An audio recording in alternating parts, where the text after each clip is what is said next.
You want to support Roland Martin Unfiltered? Be sure to join our Bring the Funk fan club. Every dollar that you give to us supports our daily digital show. There's only one daily digital show out here that keeps it black and keep it real as Roland Martin Unfiltered. Support the Roland Martin Unfiltered daily digital show by going to RolandMartinUnfiltered.com. Our goal is to get 20,000 of our fans contributing $50 each for the whole year. You can make this possible. RolandMartinUnfiltered.com. All right, folks, so here's the deal. We're going to talk right now about small businesses and the impacts they're having when it comes to the money, accessing the money from Congress. Joining us right now is Ron Busby. He is the CEO, U.S. Black Chambers, Inc. Ron, glad to have you back on Roland Martin Unfiltered. I'm hearing from a lot of small businesses, Ron, who's saying they're being screwed by this, and that banks are not, banks are giving favorable treatment to larger customers. Also, very few, some banks haven't even begun to process these applications. What are you hearing from your members? I'm hearing a little bit of both, and thank you for Roland for having us on. The U.S. Black Chamber has been at the forefront of this conversation for weeks now. So we were at the table, and we were making the issue then that we felt like black and small businesses were going to be hurt the most. If you look at all the legislation, the 700-plus pages throughout the legislation, you will never see the word black or African-American. Hispanic, Asian, gay or lesbian. All you will see is the words small. And we know that in our communities, the majority of our businesses are ultimately small, extremely small. The majority of our 2.6 million African-American-owned businesses are not mom and pop, but mom or pop, one employee. So for our businesses, it is going to be extremely difficult to access the dollars because of a couple of reasons. You already have had a relationship with a bank, so you got to go back there. We know that most black businesses have a checking account, a debit card, possibly a credit card, but typically we don't have access to credit, so we don't have a relationship with a lending officer or a loan officer or the SBA. Most of us are just operating on cash flow, and so when you're saying that now a black-owned business has to establish a relationship with a bank lender, with banks being closed, having to process that online, but the software is difficult to use, the applications are crashing on the system constantly. Yes, our businesses are feeling it more so than anyone else in the country. We heard from the president today talking to several of the largest banks around the country. They are making loans, but they will tell you that they, over the course of the weekend, have accessed over 500,000 applications, and they don't have the infrastructure to even process those loans. So this is going to be difficult now as well as in the future. We have been telling businesses to try to get their applications, their information, payroll, documentation together and get to the bank as soon as possible because this money will run out. Many of our minority and small community banks don't really have the funds to be able to participate. Many of our businesses don't have relationships with them. So all in all, we are going to see a lot of our businesses go out of business, but we will also see some new businesses come through this and get started because of this. When you talk about, so what do they do then? I mean, because bottom line is, I mean, look, Congress is. I've been texting various senators and members of the House, and then you saw today, Mitch McConnell came back and said they're going to have to do another bill to help small businesses. At $350 billion wasn't enough. Yeah, we knew that coming out of the gate that $350 billion was only going to be a drop in the bucket, and we also knew that you have every business in America trying to access those dollars. And small minority-owned businesses were going to be at the back of the line. So, yes, we've had conversations about another stimulus package coming out. Don't know the dollar amount yet, but we do feel like there is going to be some additional funding. We think that minority banks, financial institutions that are serving minority communities need to make sure that, I hate to use the word set aside, but they got to have access to these dollars so that they can make sure that they flow into our communities across the country. All right, Ron, hold tight 1 second. I'm going to go to a break. Sure thing. We come back from commercial break, folks. We're going to pay tribute. We're going to pay tribute to Earl Graves, of course, who is the founder of Black Enterprise. And so we'll do that. We'll go to a break in a moment, and we'll be back right here, Roland Martin Unfiltered. You want to support Roland Martin Unfiltered? Be sure to join our Bring the Funk fan club. Every dollar that you give to us supports our daily digital show. There's only one daily digital show out here that keeps it black and keep it real as Roland Martin Unfiltered. Support the Roland Martin Unfiltered daily digital show by going to RolandMartinUnfiltered.com.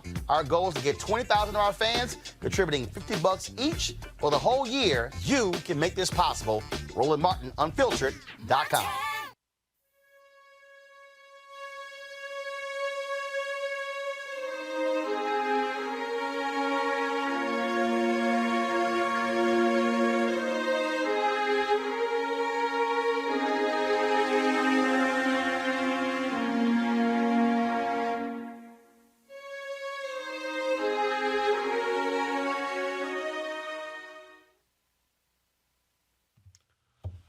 Late last night, folks, we got news that Earl G Graves Sr., founder of Black Enterprise, the company that focused on entrepreneurship and black business, died at 9:22 p.m. Eastern at the age of 85. His son and current BE CEO, Earl Butch Graves Jr., tweeted that he passed away quietly after a long battle with Alzheimer's. Graves was first launched Black Enterprise in 1970 in an effort to cover black businesses and also to provide business strategies to the magazine's readership. His efforts paid off. As of 2019, the magazine reaches 4 million readers. They also have numerous conferences all across the country. Graves went on to create Earl G. Graves Limited, the parent company of Earl G. Graves Publishing Company, which produces Black Enterprise magazine. Butch Graves Jr. became the CEO in 2006, though Sr. remained as chairman. In addition to his work in media, he also served as CEO of Pepsi Cola, one of their bottle distributors between 1990 and 1998. Accolades have been pouring in on social media, as you see from the tweets we're showing you right now, folks. Here's some of those tweets. Go ahead and pull them up, please. Of course, you see right here, Cornell William Brooks, former CEO of the NAACP. This is from the Congressional Black Caucus Institute. They're giving their condolences to Earl Graves. This is Reverend Al Sharpton. Also talk about the impact of Earl Graves. And then this is the tweet, of course, from his son, Butch Graves Jr., announcing his passing, his Maya Cummings, the widow of Congressman Elijah Cummings as well, who's running for his seat. And, of course, National Urban League paid tribute to Earl Graves as well. Folks, I'm going to go back to Ron Busby, please. Of course, I was talking to Ron. Ron, of course, is president of U.S. Black Chambers, Inc. Ron, just share with our folks watching how vital Earl Graves was to the development and the fostering of black entrepreneurship across this country. There's a saying for brothers, men that are in the 100 Black Men, that we can't be what we can't see, or we can be what we see.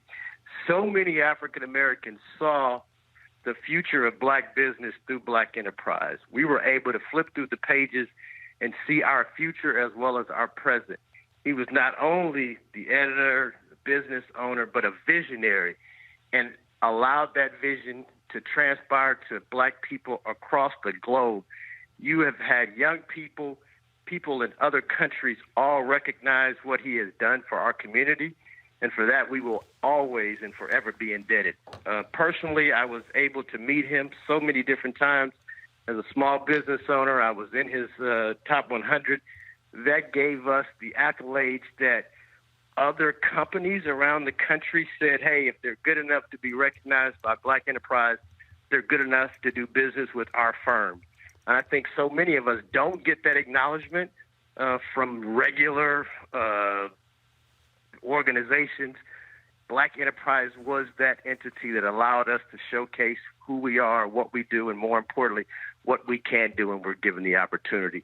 All of us here at U.S. Black Chamber, as well as our 145 chamber presidents around the country, truly will be missing him for lifetimes, and we look forward to continuing his success by his son as well as other business owners across the country. Again, when you talk about seeing it and profiling in those pages, and I'm going to pull up in a second. I mean, if you look at in terms of that growth, I mean, you're talking about exponential growth going from 1972 to where we are present day. Yeah, I remember in '72, and I was just a young guy back in Oakland, California, and my parents used to bring the magazine home and leave it on our mantle, leave it on the kitchen table, and my sister and I would read through and just see ideas of businesses that we never knew that we owned. And because of that, it just gave so many young people as well as business owners that drive to say, you know, hey, if there's somebody across the country doing it, that it's going to provide me that vision, that competitiveness, that I can do it as well. And for that, man, he just allowed all of us to grow, not only Black Enterprise growth, not just through his events, but it also allowed other magazines like Essence Magazine, like so many other local Black establishments to also be able to get their voices out there because they understood that Black people were consumers. And so they marketed to us where they had never really had a vision of marketing to Black people before, but it also allowed us to tell our stories of our own consumerism, our own consumer dollars, as well as our own business acumen. All right, then. Ron Busby, we certainly appreciate it. Thanks a lot. Thank you. Folks, I'm going to go to this chart right here. Go to my iPad, please, just so you understand. And so this is the chart here. These are the number of Black-owned businesses that when Black Enterprise started. You see this chart, 1972. There were 187,602 Black-owned businesses. In 2012, the number was around 2.58 million. It sits now around 6 million, 2.6 million. And so I am not attributing all of that growth to Earl Graves, but I can guarantee you, seeing the stories, seeing all of the different ways in order to grow a business in Black Enterprise, certainly I think you can do that right now. I want you to like, share, and subscribe to our YouTube channel, youtube.com/Roland S. Martin. And don't forget to turn on your notifications. The phone lines, Bob Brown. He was one of the folks who worked alongside. Okay, we have Alfred Edmonds. Sorry, I was going to go to Bob. Y'all told me Bob is on here. So Alfred Edmonds, of course, he's a longtime staff writer with Black Enterprise, editor there. Alfred, how you doing? I'm doing great, brother. How are you? Doing good. Certainly is a sad day for all the folks in the Black Enterprise family, losing the patriarch of the magazine. Yes, but as I've been sharing with so many people, former employees, former interns, entrepreneurs, executives, I mean, he touched so many lives. You know, you take that scripture, weeping lasts for a night, but joy comes in the morning. And while we are certainly hurt, we are also fully embracing the opportunity to celebrate all that he has contributed. And that celebration will go on for some time because it's almost hard to put into words or a single tribute all that he has done and the impact of his legacy. Explain to folks really how much of a towering figure he is. In a moment, we're going to hear from Lyndon Johnson Rice. I interviewed her earlier. And I said, frankly, if you were creating a Mount Rushmore for Black media, it would be John H. Johnson, it would be Earl Graves, and it would be, of course, the founders, Ed Lewis and others of Essence Magazine. Oh, no doubt, no doubt. You know, the best way I saw it put a few hours ago was Earl Graves taught us what Black excellence was before there was Black Twitter. I mean, he represented excellence in how he presented himself. He represented excellence in terms of what he believed in for Black people around the world and Black Americans in particular. And from a personal standpoint, and those of us who worked with him and for him, he believed in us as examples of Black excellence. So, he really communicated right away that if you were working with him or for him, he expected great things from you, and you were willing to run through brick walls to deliver for him. And that was kind of a universal impact he had on everybody who knew him, worked for him, worked with him. The impact is just hard to put into a few sentences when you talk about that expectation of excellence and that being part of the heritage of being what it means to be an African American.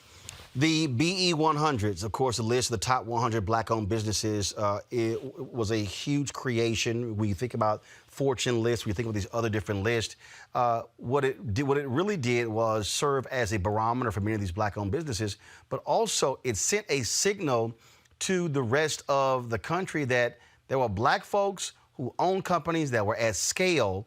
And as Ron Busby just said, it allowed other companies to be able to say, oh, here, folks, we could actually partner with. Well, it did several things. One, prior to the BE 100s list, nobody measured the rankings of the largest black-owned companies in any way. I mean, we all knew in our individual communities, the black-owned funeral home, the black-owned retail outlets, the barbershops, but no one really categorized in a real significant way the economic impact of these businesses. The second thing it did is made them aware of each other, which created a community and a network that's necessary for all businesses to grow. You don't grow without those kinds of relationships. So it brought together nationally an awareness that we do have a legacy of entrepreneurs. Eventually, it became a good housekeeping seal of approval as corporations were looking for credible businesses to establish relationships with through supplier diversity and other things. And making the BE 100s list kind of became almost a good housekeeping seal of approval, or at least was a starting point for major corporations to identify black-owned businesses and entrepreneurs that they could do business with.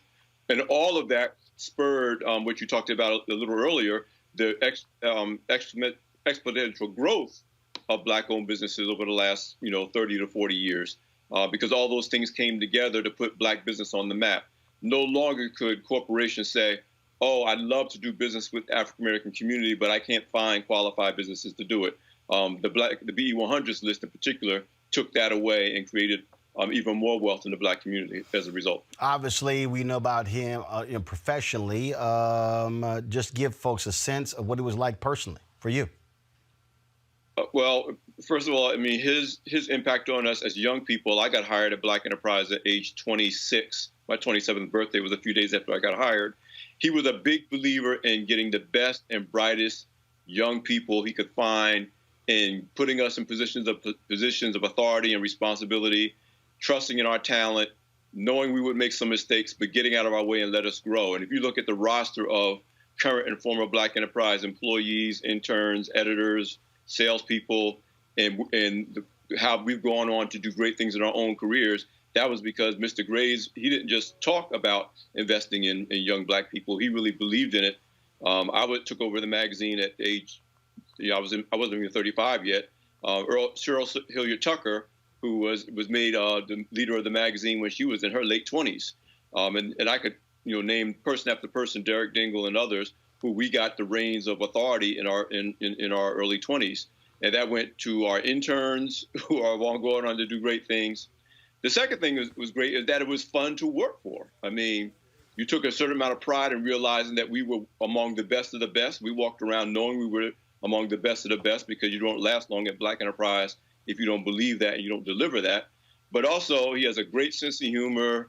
He just so much fun. We laugh a lot and joke a lot at BE, and that's part of it because we had a CEO who believed in people, having fun and having a good time, even as we were doing serious work and working really hard to deliver excellence every day.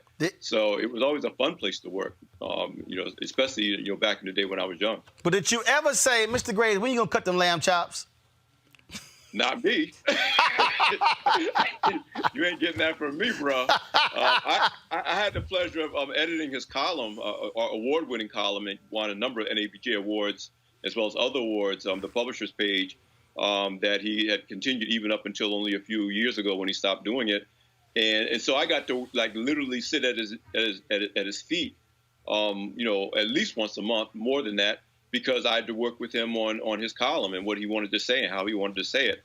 And just some of the most treasured moments of my life, to be able to learn from him, to see how he thought, and to really see his authentic passion for people, and not just the most important people, not just presidents and CEOs.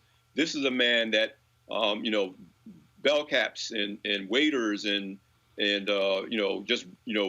FedEx delivery men got the same kind of attention from him and therefore loved him just as much, because he was authentic all the way up and down the line, whether you were supposedly famous and important or you were just a regular guy just trying to make a living. Last question for you. If I'm correct, Black Enterprise also was the first black magazine to put Obama on the cover, him calling for Obama to run for president?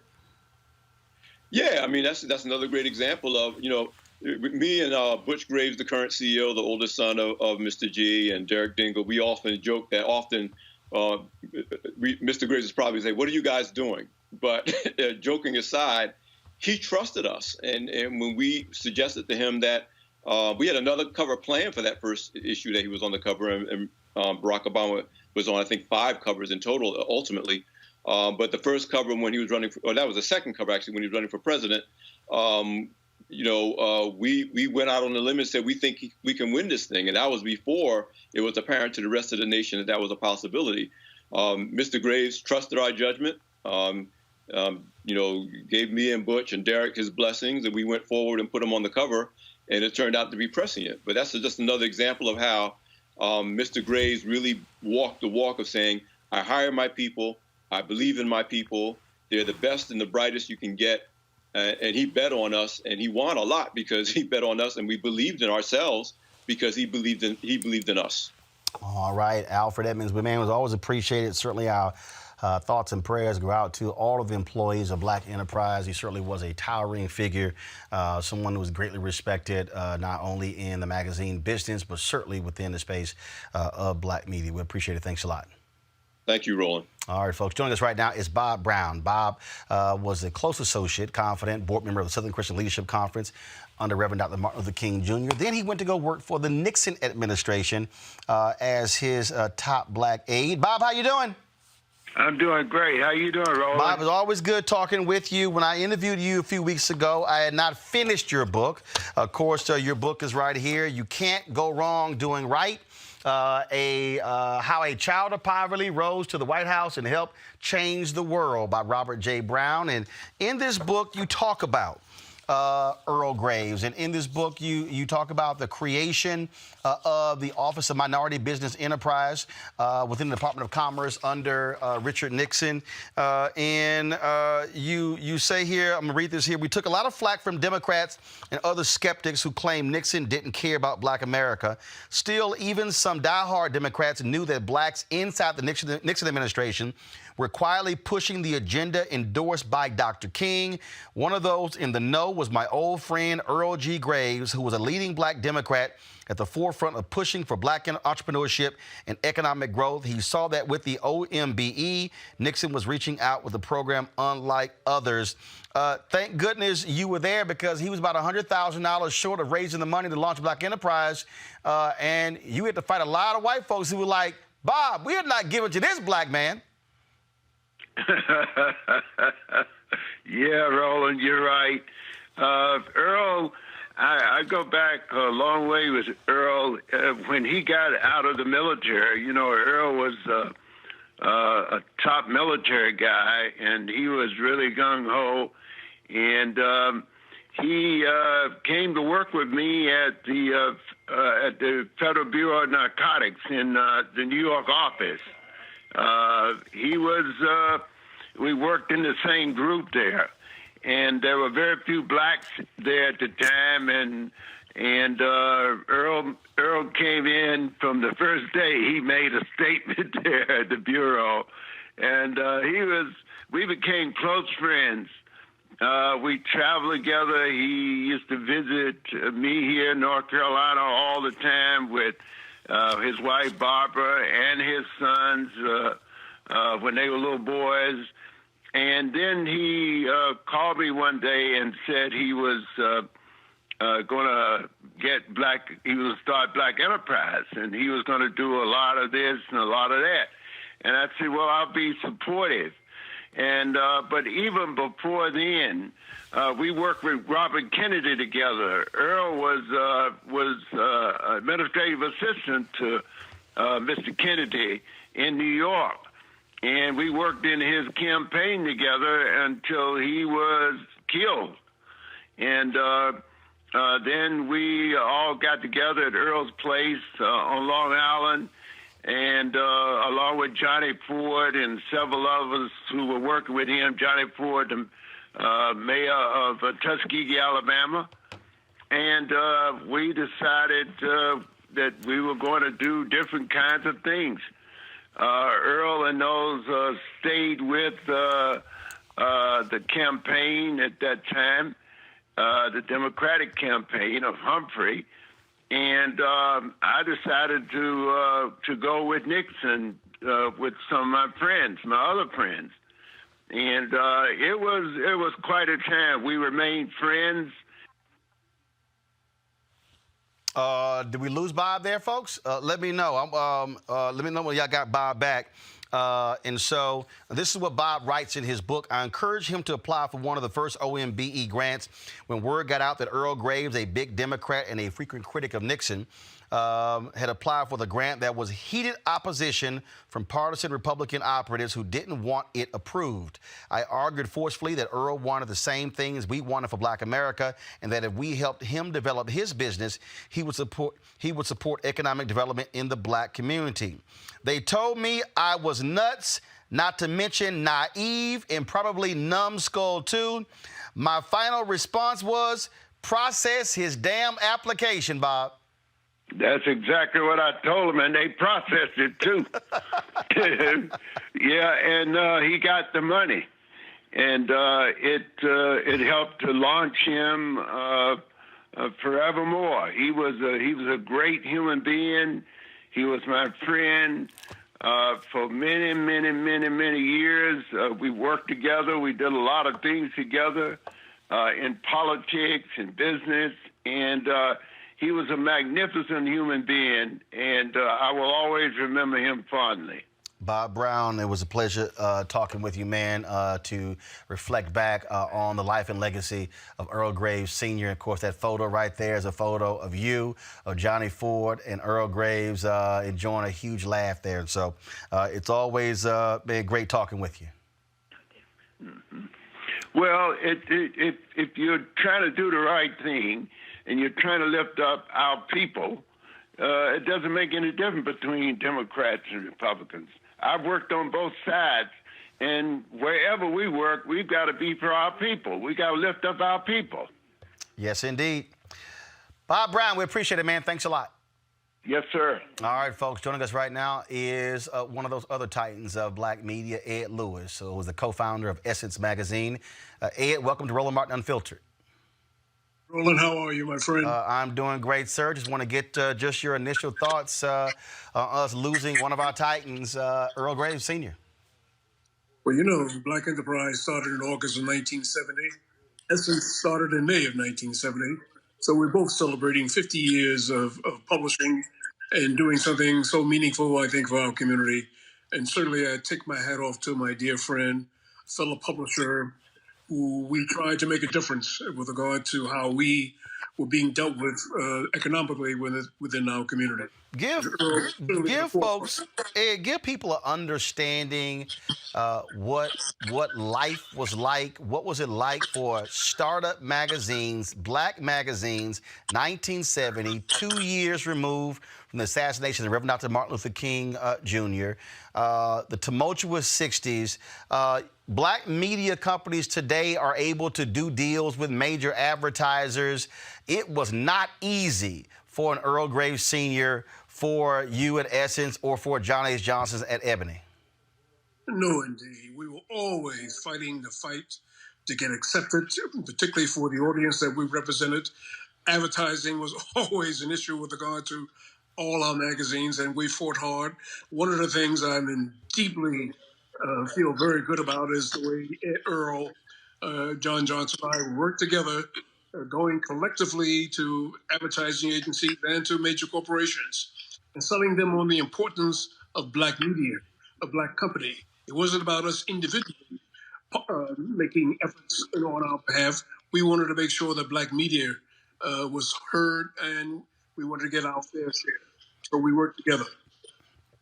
And that idea of working together was important because, although y'all were, quote, competitors, you were also operating in different spaces. And so I'm quite sure y'all all said, look, it make more sense for us to, we all can't be in the same place at the same time, but we bond together. And so how often do the three of y'all actually strategize and meet and talk about how can we all get a piece of this pie? We met very often. We flew either to Chicago or New York or wherever to meet corporate America, and we spoke on behalf of Black media because we knew that in the end, it's about uplifting our people, making opportunity for those of us working in business so that we all can enjoy this incredible American pie that we help build and create for this country. Last question for you. Obviously, Black Enterprise focused on Black business. And when you look at the growth of Black businesses going from a little more than 100,000 in 1972 to now 2.6 million, I would dare say Black Enterprise played a critical role because when you look at the articles dealing with just basic stuff, how to start a business, loan processing, franchising, all of those things, and being able to, as Ron Busby said, being able to see people doing other things in other areas, that had to cause somebody to have hey, wait a minute, I can do that as well. No doubt about it. We owe a great deal of debt to Black Enterprise for showing us the way, writing articles, how to capitalize, how to start your own business, the importance of cash, and helping to be able to stay alive were all important with regard to what Black Enterprise has done for so many Black businesses and for the African American community. Ed Lewis, co-founder of Essence Magazine.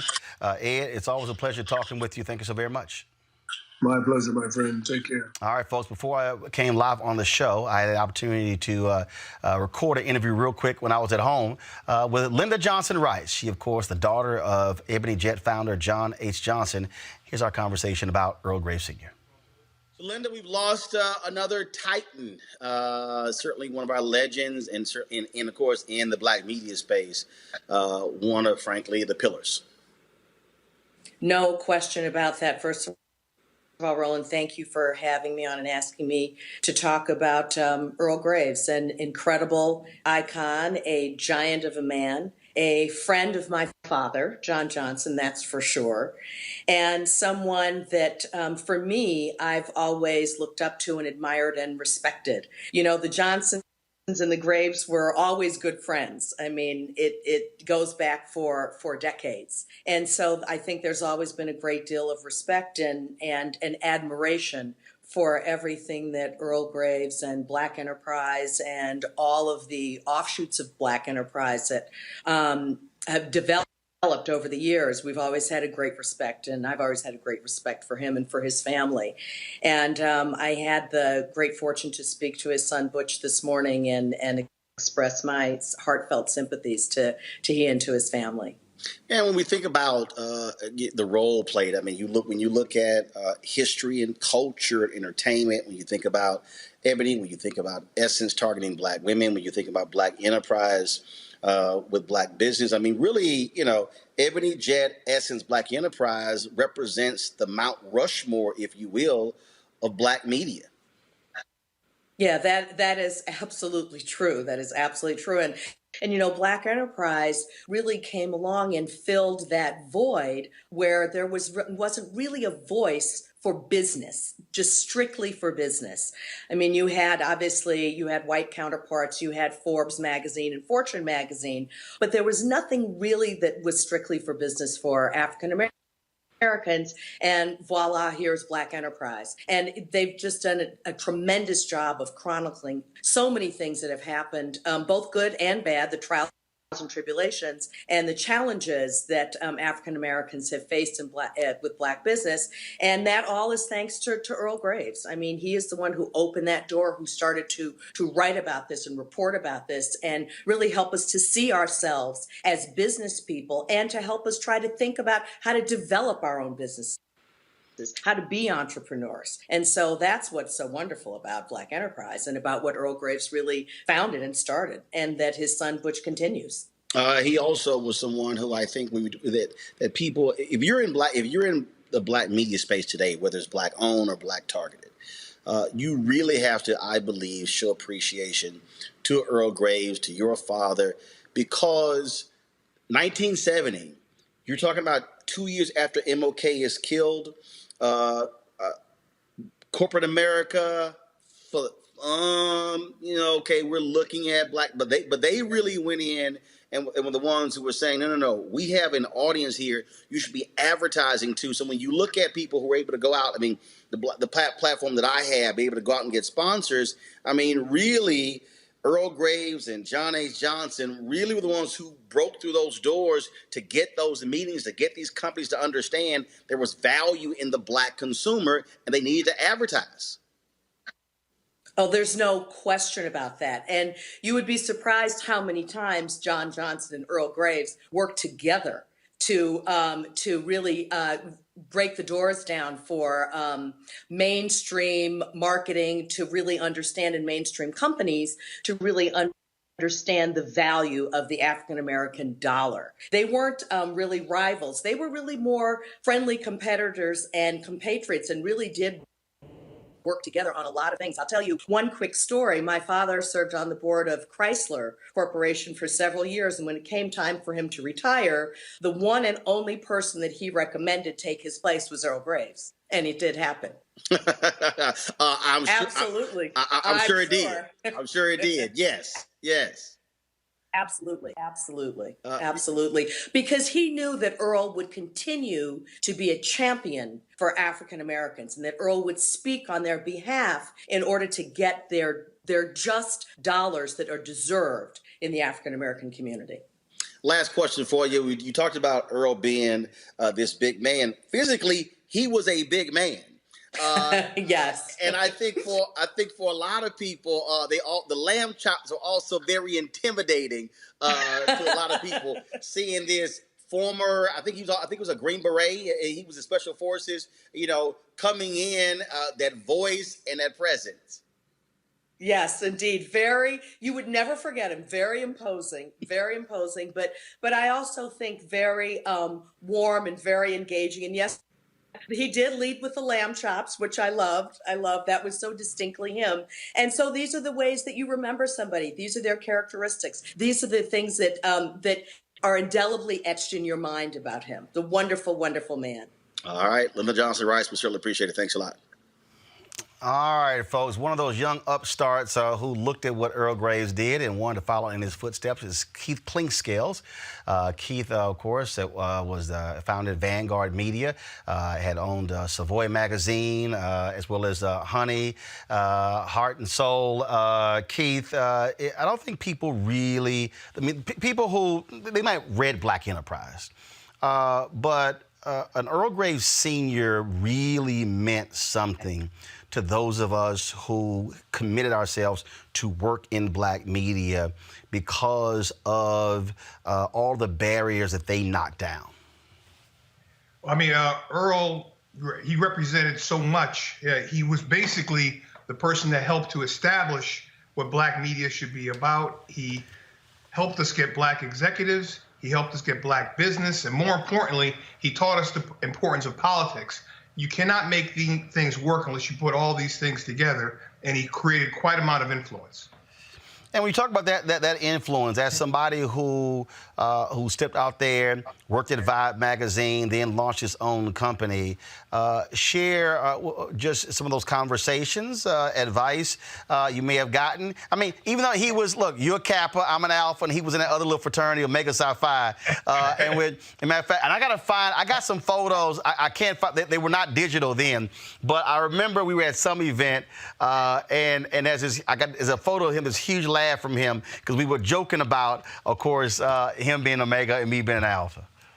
Well, I think very early on, Mr. Graves was kind of like the chairman. He was like the Don of all this stuff. And when I was at Vibe, very early on, he spoke with me, and I was so excited to really meet him and get to know him. And then his son, Butch, sat me down and kind of talked to me about the way things are in black media, and I felt that that was important. And from that whole time, I've been able to kind of be a part of the Black Enterprise family, and most of that was led by Mr. Graves, making sure that I not only had opportunities to talk to Butch and what else was going on, but when other opportunities came forward, I was considered, and that was something that was important. When you first of all, I've heard you say this now 3 times. You said Mr. Graves, and then of course you had John H. Johnson called Mr. Johnson.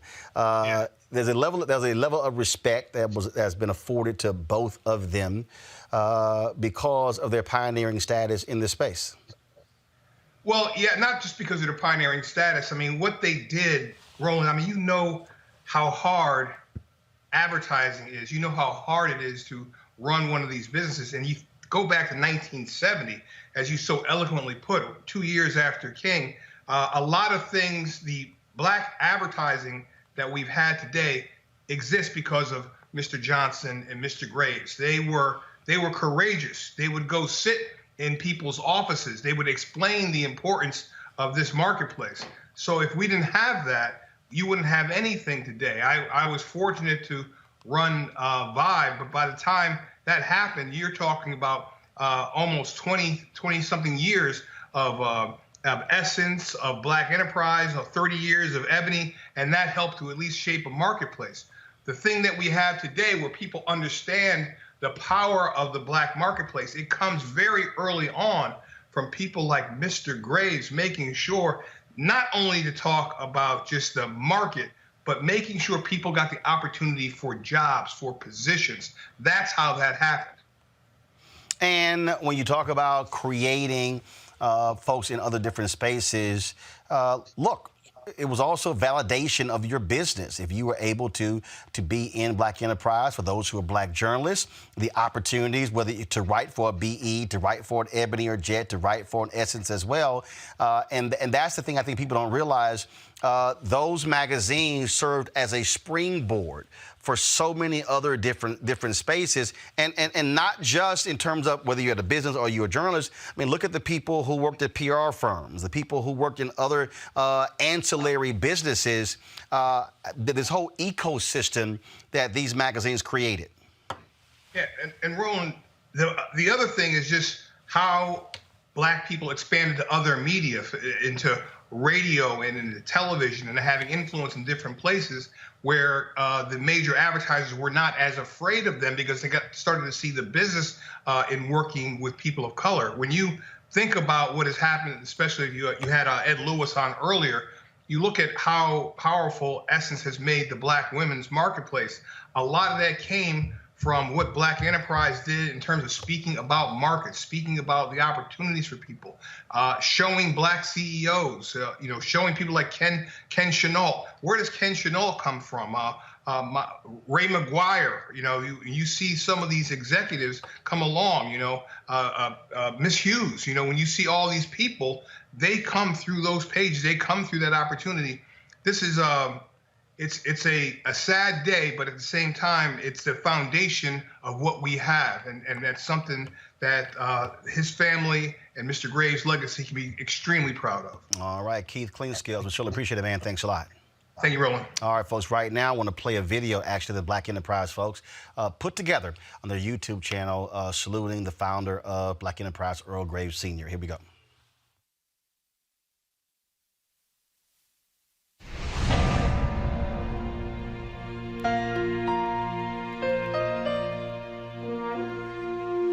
He's a visionary. He has the determination, the will to carry that vision through. And thank goodness for Earl Graves. Earl G. Graves Sr. mapped out his vision for the first African-American magazine 40 years ago. When my father started Black Enterprise, his vision was creating a publication that would provide how-to information for African Americans to be successful in business as entrepreneurs. It's 1970. Money was tight for most African Americans. They were hungry for a way to build wealth and power. And Graves was ambitious and gutsy enough to deliver a way. The advertising world had never seen anyone like him. First off, he had a very unique look, which is his sideburns. But he also was a dashing figure. And when I say that, you know, with every level of respect. He was well-dressed. His presentation was polished. He knew exactly what he wanted to say. And he was determined. Married with 3 young sons, the 35-year-old former assistant to Senator Robert F. Kennedy and former Green Beret never took no for an answer, making the publication profitable by its 9th issue. When my father went on sales calls, he went out with this unique sales toolkit.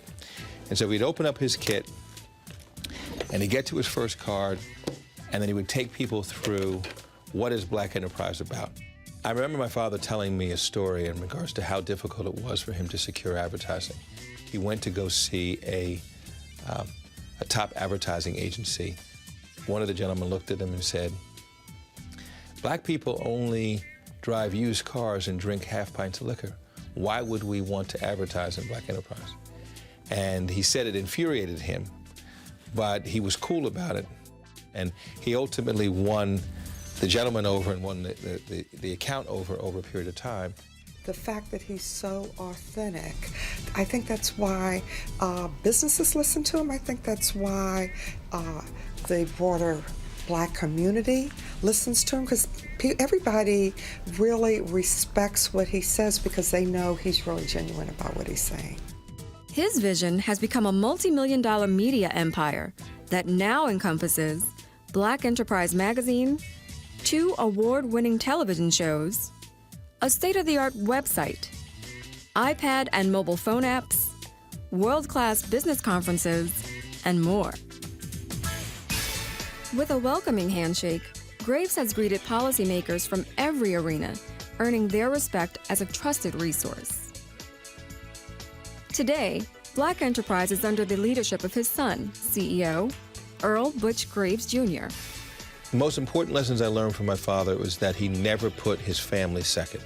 Because in his mind, success without sharing it with his family would not be success at all. Married 50 years to wife Barbara, with 3 sons and 8 grandchildren, Earl G Graves Sr. still made time to hold seats on the boards of major corporations. I think Earl Graves shares a common characteristic of our founder, Don Kendall. And Don Kendall believes that everyone in the company should be a salesperson, regardless of whether you're in finance or HR or marketing or whatever. And Earl Graves was a salesperson for PepsiCo every day.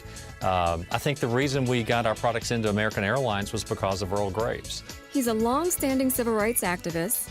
He holds 70 honorary degrees and is a committed champion of education.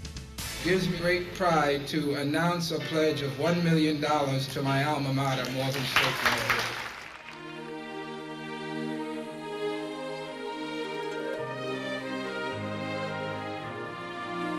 His mission is to ensure that all Americans, including those of color, share in the American dream of equality and prosperity.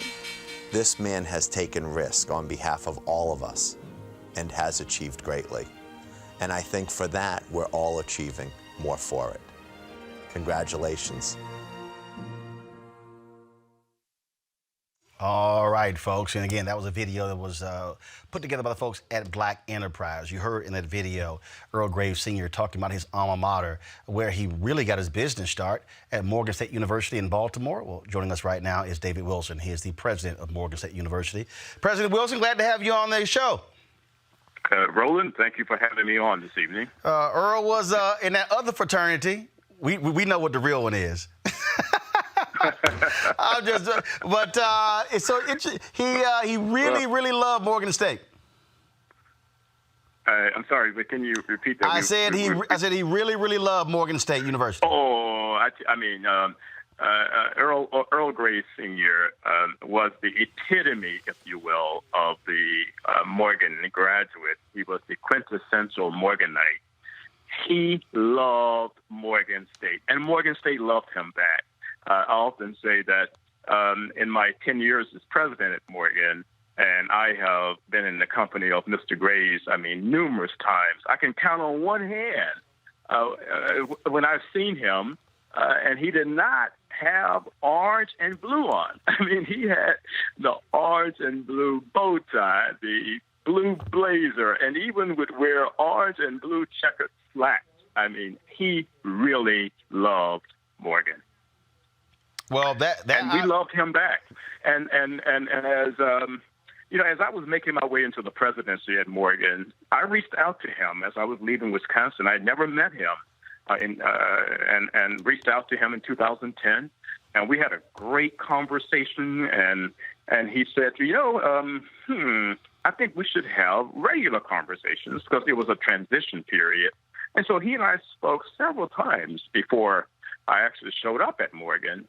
And he gave me some wonderful guidance and great wisdom in terms of how to make sure that Morgan was connected to the business community. And then he came to Morgan, and we had a personal conversation. And at the end of the personal conversation, he wrote me a check. And he said, look, I have contributed to my alma mater over the years. Of course, he gave us $1 million donation, and at the time, that was the largest in our history. But he said, take this check, Mr. President, and use it to go to business functions in and around Baltimore and Maryland and the region when I know as a state institution, you cannot use state money to do that. And I was so moved by the fact that he understood as a university president, it was important for me to really have the ear of the business community. And so I certainly took advantage of that and began to go to functions, the Greater Baltimore Committee here in Baltimore, and to increase the Morgan presence. But I just really, really think very, very highly of Earl G. Graves Sr. Well, he certainly did indeed love the university. It was interesting reading the backstory of how he really took advantage of homecoming at Morgan State by cutting deals with local florists and reselling those flowers on campus. And so he was focused on making money real early. Yeah, real early. As a matter of fact, a few years ago, as we were about to open a $90 million building there at Morgan to house the Earl G. Graves School of Business and Management, Butch and the family invited me up to kind of go through many of the things that he had accumulated over the years. And so to see which of those things, of course, we wanted to bring and put on display in the building. So first of all, I was just overwhelmed with all of the honorary doctorates that he had received. But what shared with me was the original kit that he used as he was getting Black Enterprise magazine off the ground. And he would literally go door to door. He still had his briefcase and how he would go selling ads. And it was just incredible to see that he had this acumen for entrepreneurship early on. And he often told me that when he came to Morgan from Brooklyn, that he didn't really come to get the skills at Morgan to go and, quote unquote, work for somebody else, that he wanted to start his own business and to be his own boss. And immediately he started a grass cutting business and would tell me, yeah, I saved my little nickels and saved my little dimes and paid my way through Morgan in the process. So he was really destined for greatness and destined for success.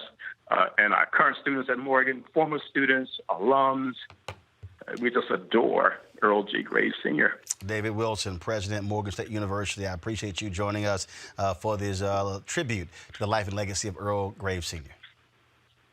Thank you for having me. I appreciate it, folks. In 2006, National Association of Black Journalists honored Earl Graves with their Lifetime Achievement Award. Here is that ceremony. Year history. The mission of Black Enterprise has always been to promote financial empowerment, encourage the establishment of minority-owned businesses, and highlight their accomplishments. No doubt, since its founding in 1970, that mission has been and continues to be accomplished.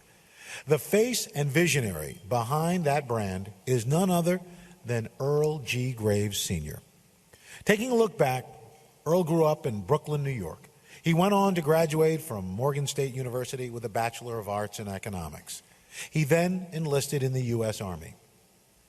After completing his enlistment as a captain in the Green Berets, he would serve as an administrative assistant to Senator Robert F. Kennedy. And here, during the turbulent yet progressive time also known as the Civil Rights era, Earl's vision and passion began to take shape. He started developing his nationwide reputation in business by forming a management consulting firm to advise corporations and major multinational companies on urban affairs and economic development. And 2 years later, alongside the work of raising 3 little boys with his wife Barbara, Earl founded Black Enterprise. Detailing the impact of Black enterprise on the financial industry would be trying to explain the Bible's significance on religion. The magazine has a readership of nearly 4 million nationwide and a paid circulation of 500,000. By the end of this year, the magazine projects revenues will exceed $60 million. And that's before you even factor in its successful brand extensions from online features to golf tournaments to networking ski events. In a super competitive and rapidly changing magazine publishing industry, Earl has beat the odds and made Black Enterprise a model for business success. Now, earlier this year, Earl passed the torch of Chief Executive Officer and President to his son, Earl Butch Graves Jr., marking a milestone for the family-owned media company. But Earl Sr. remains as chairman and publisher. Now, it's certainly not a first night Earl has received a nod. He's gotten honorary degrees from over 60 colleges and universities.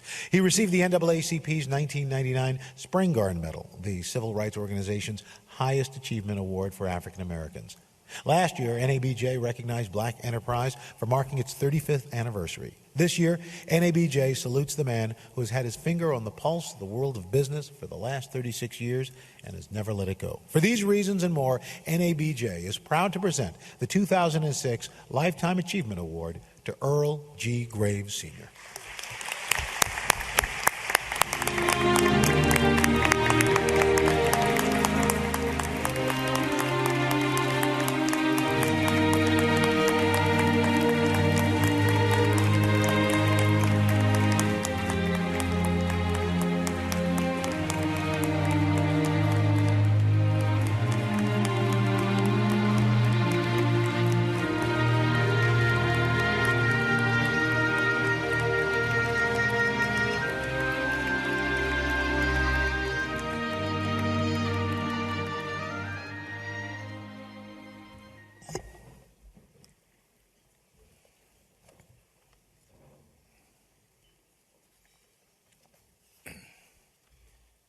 Good evening. I first want to thank Brian Gumbel. I don't mean Brian Gumbel for that introduction.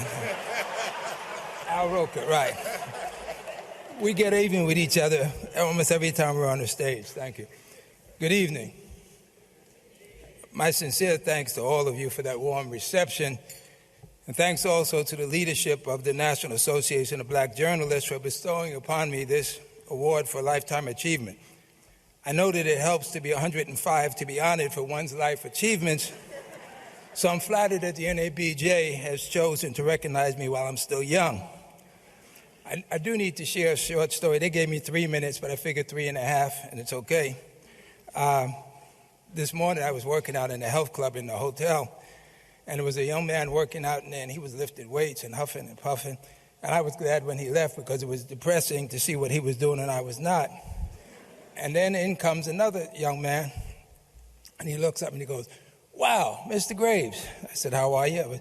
As I was on the machine doing the best that I could, running, and he said to me, "Wow, I never thought." I said, "Okay, fine." And then he said, "How old are you?" So I said, 71. He said, "Wow, why are you working out?" So I said to him, "Let me guess, you're on the hospitality committee of the organization, right?" Anyway, true, absolutely true story. Seriously, what this award tells me is that somewhere along the way, I was able to make a contribution. And the fact that I've been included in such a distinguished company tells me that my contribution has mattered. Two of the great pioneers of African-American journalism were John B. Russwurm and Samuel E. Cornish, co-editors of Freedom's Journal, the first African-American owned and printed newspaper in the United States. In the journal's very first issue, published in 1827, Russwurm and Cornish printed these words: "We wish to plead our own cause. Too long have others spoke for us." These words rang true just as for me when I founded Black Enterprise magazine 36 years ago. My dream was a publication that represented, empowered, and spoke the truth about America's black business and professional class.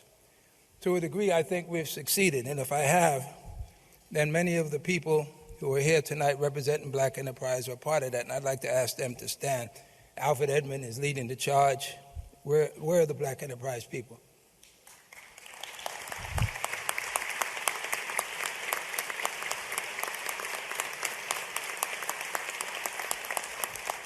I told you guys to get your registration in early. You'd be up closer. That's what happens, right? Okay.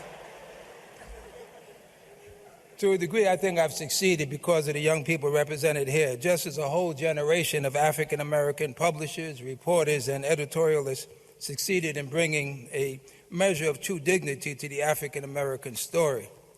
And yet I fear that those words published by Rushworm and Cornish so long ago still ring true today, louder than ever. The nightmare of Katrina and its aftermath, the ongoing tragedy of the war in Iraq, the scourge of AIDS and the silent response within our community, the collapse of public education, the crisis of the African-American male. These and other issues are destroying the hopes and aspirations of a whole generation of our people. And with rare exception, I don't see the mainstream media asking why to the extent they should. I don't see elected officials being pressed hard for accountability. And I don't see enough stories that illuminate our experience in ways that are truthful, that inspire social change. That's why the efforts of the esteemed members of this association cannot go unrecognized.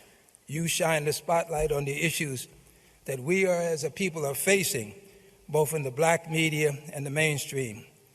Clearly, the moral imperative that drove our first African-American journalists is just as strong today as it was for today's generation.